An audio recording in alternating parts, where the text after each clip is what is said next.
טרינום כש-a שווה ל-1, איך עושים? אז אנחנו קודם כל מדברים על פונקציה ריבועית. טרינום זה טרי שלושה איברים. אז ההגדרה הכללית של פונקציה ריבועית היא בעצם a בריבוע, ax בריבוע, ועוד bx, ועוד c.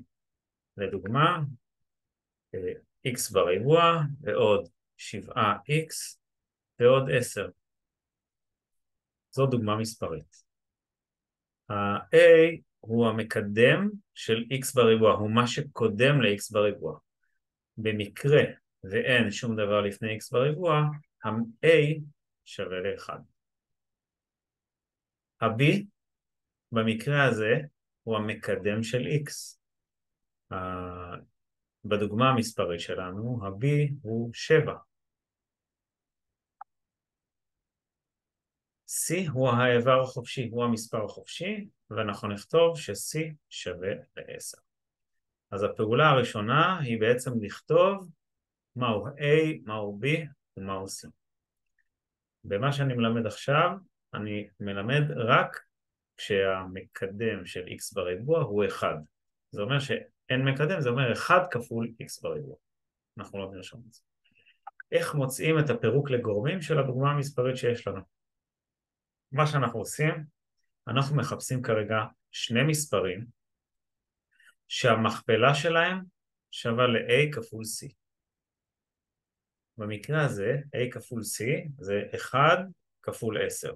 1 כפול 10 אנחנו מחפשים שני מספרים שהמכפלה שלהם תיתן 10.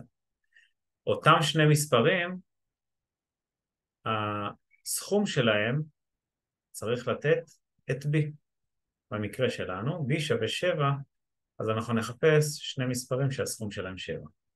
אנחנו תמיד נחפש את המכפלה. איך נעשה את זה? אפשר להתחיל לעשות לנו טבלה קטנה בצד, ולרשום 1 כפול מה ייתן 10. 1 כפול 10. האם יש איזה צירוף של 1 ו-10 שהסכום ייתן 7? לא, אין לנו, אנחנו ממשיכים למספר הבא, זה 2. 2 כפול מה ייתן 10? 2 כפול 5.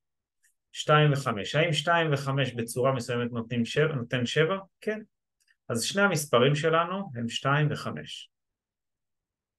מצאנו את הפירוק של 7 לשני המספרים. במקרה הזה, אנחנו נפרק את המכפלה ל-x ועוד 2, בסוגריים, כפול x ועוד 5. אני יודע שאם אני אפתח את זה, אני בעצם מקבל את הפונקציה המקורית. אז מה שעשינו זה בעצם פירוק לגורמים של פונקציה, זאת יכולה להיות גם משוואה אם נשווה אותה ל-0, שהאיברים הם עם חיבור או חיסור, ואנחנו הופכים אותה למכפלה של שני איברים. אז פירקנו לגורמים, ובמקרה שמדובר במשוואה, אני רוצה לפתור אותה.